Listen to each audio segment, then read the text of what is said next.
Now let's take a look at what's available to you under productivity reporting. Trips history is an area that we've discussed already, and there is a separate video on it, but I will go over it quickly. When you click on trips history and select your vehicles, today's information and trips will be displayed. You can scroll back through the days, or you can use the Options button to select a period of time, such as last week. You can choose whether or not to include vehicles that have been archived in your system. You can choose to exclude stops that are over or under a particular amount of time. And if you're using trips categories, you can choose to show or hide those categories in the report. When you click Apply Changes, the report will populate.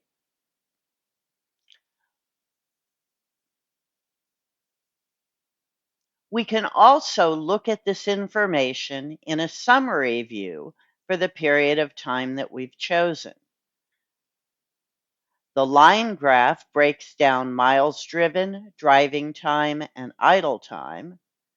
And on the right in the pie graph, we see the stops summarized. Clicking Detail will take us back to the detailed view. To download the report in an Excel or PDF format, we simply click on the Report button. Go to My Reports, and the report will be made available for us to download.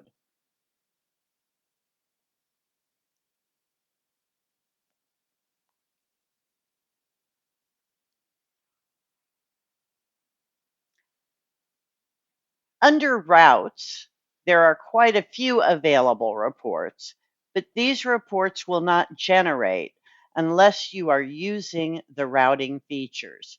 For that reason, we'll go over routing in a separate video.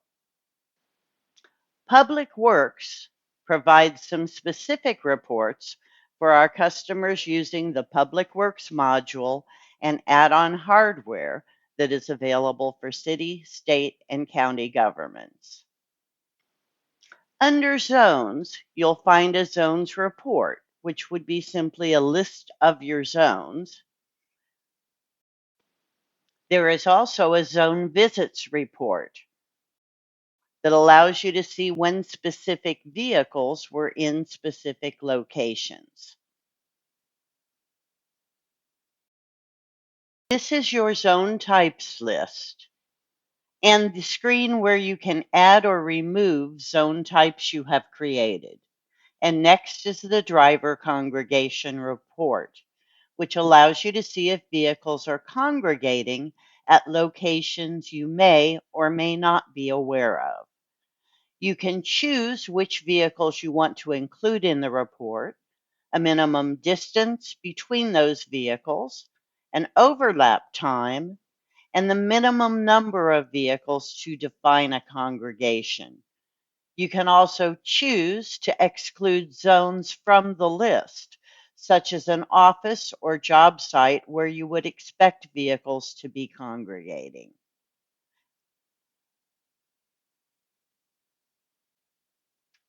In this case, we have a couple of congregations that have been noted for today. Let's look at last month, and you can see that we've had quite a few more congregations over the month.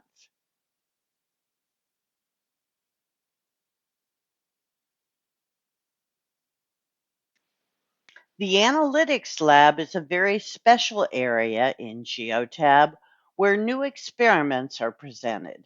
As Geotab develops new ways to use and visualize data, you are invited to both view and provide feedback to the developers.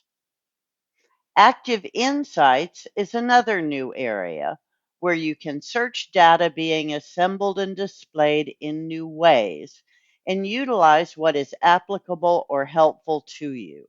There are 3 sections of Active Insights: related to the pillars on the left, and you will see active insights in the menu under each of those pillars. These are two areas that will always be changing, so you may want to get in the habit of exploring them often.